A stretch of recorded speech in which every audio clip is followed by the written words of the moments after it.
Olá, turma do sétimo ano, tudo bem com vocês? Então, essa é a nossa quarta aula de Geografia. E nessa quarta aula a gente vai recapitular rapidinho o que a gente viu na aula anterior e a gente vai discutir alguns exercícios, tá bem? Então, nesse primeiro momento do nosso capítulo 4, falando sobre espaço rural brasileiro, que vocês vão encontrar no livro didático de vocês, vou lembrar sempre, livro didático azulzinho, tá? Então, nesse primeiro momento, a gente começou a trabalhar os aspectos econômicos. O que é que, em economia, movimenta muito espaço geográfico na zona rural. E a gente viu que, basicamente, haviam 3 setores.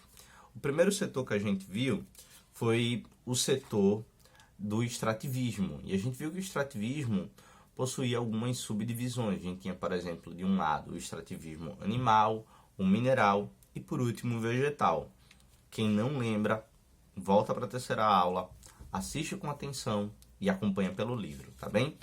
Além do extrativismo, a gente viu a pecuária. A gente viu que existia uma forte pecuária e que ela também era dividida entre intensiva e extensiva, que dizia muito a respeito sobre o uso da tecnologia e da extensão de terra que se utilizava nessa pecuária.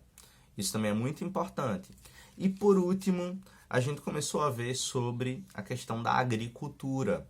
A gente viu também que a agricultura talvez seja, no Brasil, levando em consideração o território brasileiro, a agricultura seria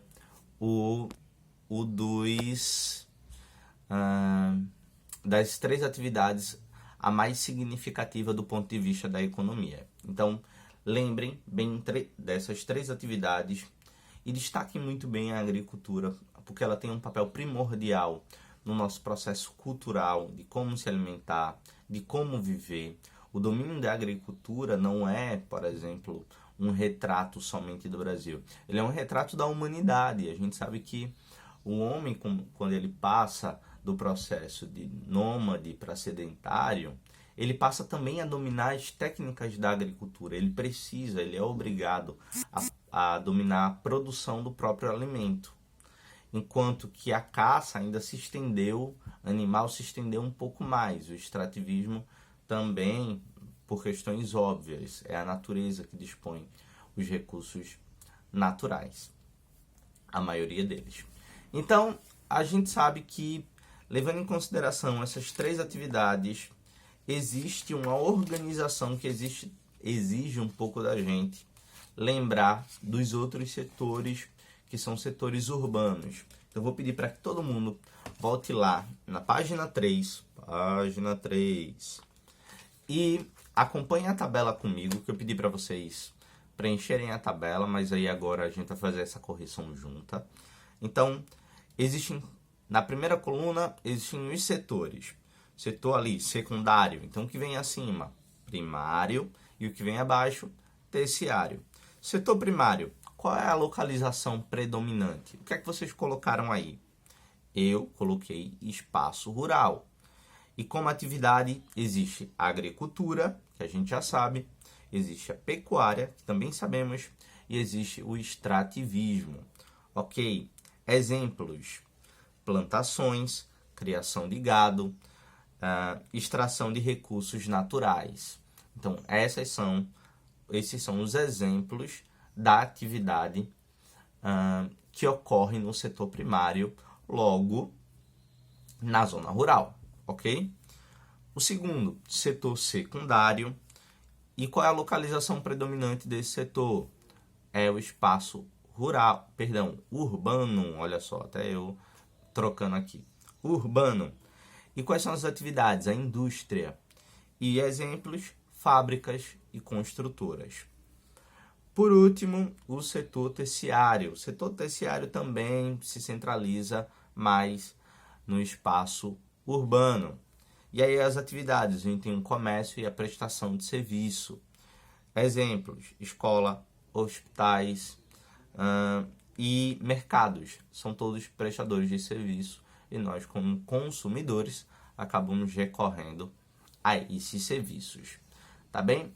outra coisa que eu quero falar para vocês, só para a gente acabar organizando isso aqui, é a questão que está lá na página, as questões que estão na página 20. Então, corram para a página 20. E aí, a primeira questão, ele faz uma distinção sobre agropecuária é diferente de agronegócio. Justifique sua resposta. Na próxima aula, a gente vai entender um pouco mais sobre, mais a fundo sobre transição ecológica, tipos de agricultura, um pouquinho mais sobre essa parte de agricultura, que eu acho interessante a gente se aprofundar mais. Entretanto, o livro já aponta alguns caminhos para a gente entender essa questão de agropecuária e agronegócio. E isso é legal a gente destacar aqui. Então, basicamente, existe sim uma diferença entre agropecuária, aos erros de gravação aí, mas isso eu vou deixar passar, agropecuária e agronegócio, uma vez que a agropecuária se refere à agricultura e a pecuária juntos. Então, a gente tem aí um termo em que se relaciona muito bem a pecuária e a agricultura. Chamamos de agropecuária. Enquanto o agronegócio, ele engloba toda a cadeia produtiva de longa escala, ou seja, a grande cadeia produtiva, que gira em torno apenas da agropecuária. Então, a gente tem aí o agronegócio. Esse agronegócio, ele tem a ver a uma cadeia produtiva de grande escala, uma grande cadeia produtiva. Então, se eu falar, por exemplo, da agricultura familiar, da agricultura de subsistência, do pequeno agricultor, a gente está excluindo esse sujeito da noção do agronegócio. O agronegócio ele está muito mais voltado para a indústria, para as grandes corporações de agropecuária e de agricultura. Então, grandes extensões. O pequeno agricultor, aquele que produz um pouquinho no terreno de casa e vende na feira, vende na própria casa. Esse sujeito ele está excluído dessa noção. Primeiro porque ele não usa grandes extensões. Segundo, que ele não precisa recorrer tanto às verbas e iniciativas do governo. Terceiro, porque ele não usa tanto maquinário. E quarto, que provavelmente esse agricultor também não vai usar tanto veneno na comida. Veneno esse que eu vou deixar um vídeo para que vocês assistam. Procurem no YouTube. Então, o vídeo se chama O Veneno Está na Mesa. É um vídeo extremamente importante. Vejam só a classificação do filme. E se vocês estiverem abaixo da idade da classificação do filme, peço que não assistam, ok? Então, vocês vão encontrar no YouTube esse O Veneno Está na Mesa. E a partir deles, vocês podem fazer um registro sobre o que vocês entenderam. Mas tem uma série de coisas interessantes sobre esse vídeo que fala sobre segurança alimentar, sobre como esse agronegócio acaba também comprometendo não só a nossa cultura de alimentação, mas a nossa saúde. Então é bem interessante a gente saber, uma vez que a gente precisa deixar claro essa questão da segurança alimentar quando a gente fala sobre agricultura, tá bem? Outra questão que eu quero destacar para vocês, eu falei sobre a segunda da página 20. Eu quero falar sobre os alimentos geneticamente modificados, os chamados transgênicos. Corram aí, vejam se vocês encontram um pacote de bolacha, biscoito, salgadinho. E procurem se vocês vejam um T. Um T que geralmente está dentro de um triângulo amarelo e ele é pretinho. Ou ele pode ser um triângulo preto dentro de um amarelo. Não. Ele é um triângulo amarelo, um T preto. Esses alimentos são indicados conforme normatização da vigilância de saúde para deixar bem alerta que você está comendo um alimento que ele foi geneticamente modificado. E esse alimento geneticamente modificado, a pergunta é: o que são? Como são produzidos? Então, eles são produzidos a partir de mudanças dos seus genes em laboratório.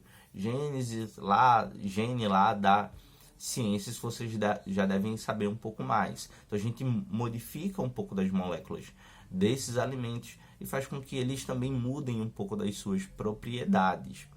Existem pontos positivos, existem pontos negativos. É importante que a gente entenda todos. Recorram ao livro, vocês vão se aprofundar de uma forma muito legal.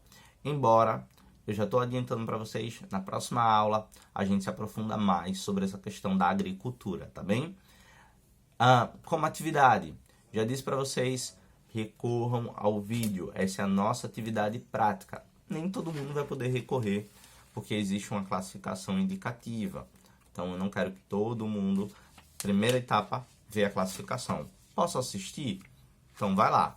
Embora não tenha nenhuma cena muito erotizada, mas tem algumas cenas que são fortes, sim. Então é bom ter autorização dos pais e observar a classificação indicativa da idade de vocês. Como atividade teórica, eu vou deixar aqui o caderno de atividades da página 4 até a página 8, na verdade, ela acaba no iniciozinho da página 9. Então, vocês vão ver que a atividade da página 8 é válida e a letra G termina na página 9. Tá bem, pessoal? Essa foi a nossa aula desta semana. Na próxima semana a gente se encontra para se aprofundar mais sobre essas questões da geografia.